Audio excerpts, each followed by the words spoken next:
उमर का नाम पेश करता। कैसा वो हुक्मरान उमर, 10 साल 6 माह खलीफा रहे हजरत उमर। हर साल हज के मौके पर खुली कचहरी लगाया करते थे। आपके यहां भी खुली कचहरी होती है? खुली कचहरी लगी है हजरत उमर की हज के मौके पर। दरमियान से एक साहब उठे, अमीरुल मोमिनीन जी, आपने कानून बनाया है कि कोई गवर्नर अपने दरवाजे पर चौकीदार नहीं बिठा सकता। हाँ बनाया है। आपने कानून बनाया है कि कोई गवर्नर बारीक रेशमी कपड़ा नहीं पहनेगा। हाँ बनाया है।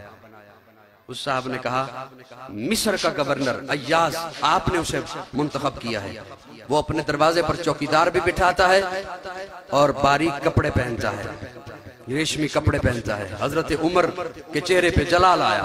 उसी वक्त पुलिस के सरबराह आईजी मोहम्मद बिन मुस्लिमा को कहा कि गवर्नर मिस्र को गिरफ्तार करके लाया जाए। मैं 2 झलकियां सिर्फ अर्ज करूंगा।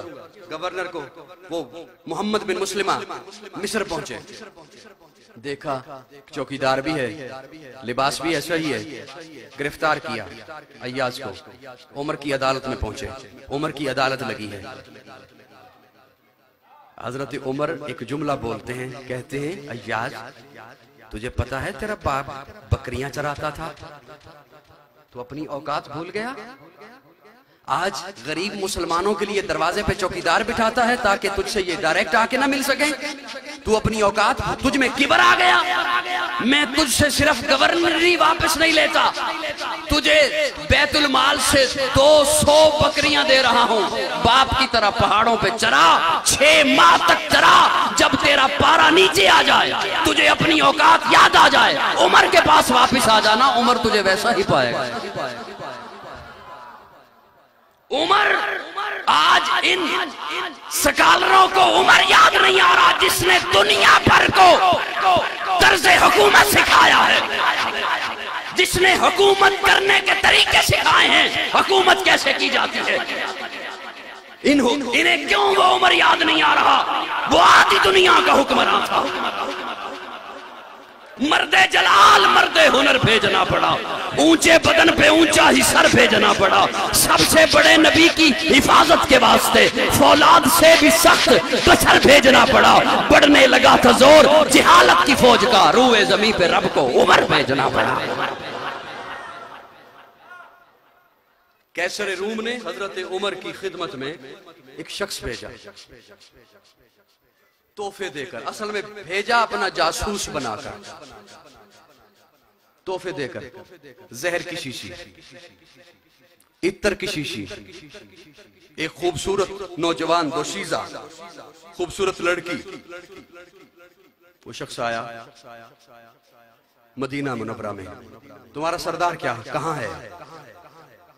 लोगों ने कहा हमारे यहाँ सरदार नहीं होता, हमारा अमीर होता है। अच्छा अमीर कहाँ है? कहा मस्जिद नबवी में। मस्जिद नबवी में वो पहुंचा शख्स, मस्जिद नबवी की तामीर का काम जारी था, तोसी का काम जारी था। पूछा तुम्हारा अमीर कहाँ है? उस लोगों ने कहा कि वो जो मिट्टी का गारा बन रहा है ना, उसमें जो खड़ा होकर गारा बना बनाकर मजदूरों को तकसीम कर रहा है, वो अमीरुल मोमिनीन है। पहुंचा हजरत उमर के पास, मुझे कैसर भेजा, कैसर रूम ने। अच्छा तोहफे देकर भेजे। क्या तोहफा? कहा ये जहर की शीशी है, ये उसने भेजी है कि जहां उमर तेरा दुश्मन हो ना, जिस रास्ते से आ रहा, अगर वो चखे नहीं तो उस रास्ते पे गिरा दे, ये उसके जिस्म से जहर छू जाए तो वो मर जाएगा। और ये इत्तर की शीशी उसने भेजी है, जब लगा लोगे जिस कपड़े पर कई महीनों तक, साल भर तक उससे खुशबू आती रहेगी। अच्छा और ये खूबसूरत लड़की तोहफे में भेजी है। हज़रत उमर ने सबसे पहले जहर की शीशी ली, उसका ढक्कन खोला और फरमाया बिस्मिल्लाहिल्लज़ी ला यज़ुर्रु मा इस्मिही शैउन फिल अर्ज़ि वला फिस समा। वो बेहोश हो गया। वो जो कासिद आया था उसे होश आया। क्या हुआ तुझे? उसने कहा वो जहर, वो कैसर ने कहा था जिसे छू जाएगा वो मर जाएगा।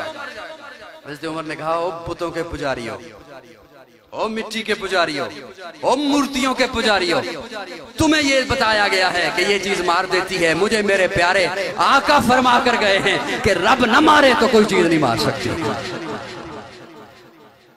अच्छा, इत्तर की शीशी, इत्तर की शीशी ली, उसका ढक्कन खोला और हजरत उमर उस गारे में खड़े थे, उस गारे में मिला दिया। और क्या है, क्या भेजा है, ये खूबसूरत दोशीज़ा। हजरत उमर ने यूं मजदूरों को आवाज दी, और लड़कों तुम में से किसकी शादी नहीं हुई? तो उसने कहा जी मेरी नहीं हुई। फरमाया इधर आ, तेरा निकाह से पढ़ाऊं। वो शख्स वहां से वापस गया और जाके बादशाह को कहता है याद रख तू उमर का मुकाबला नहीं कर सकता।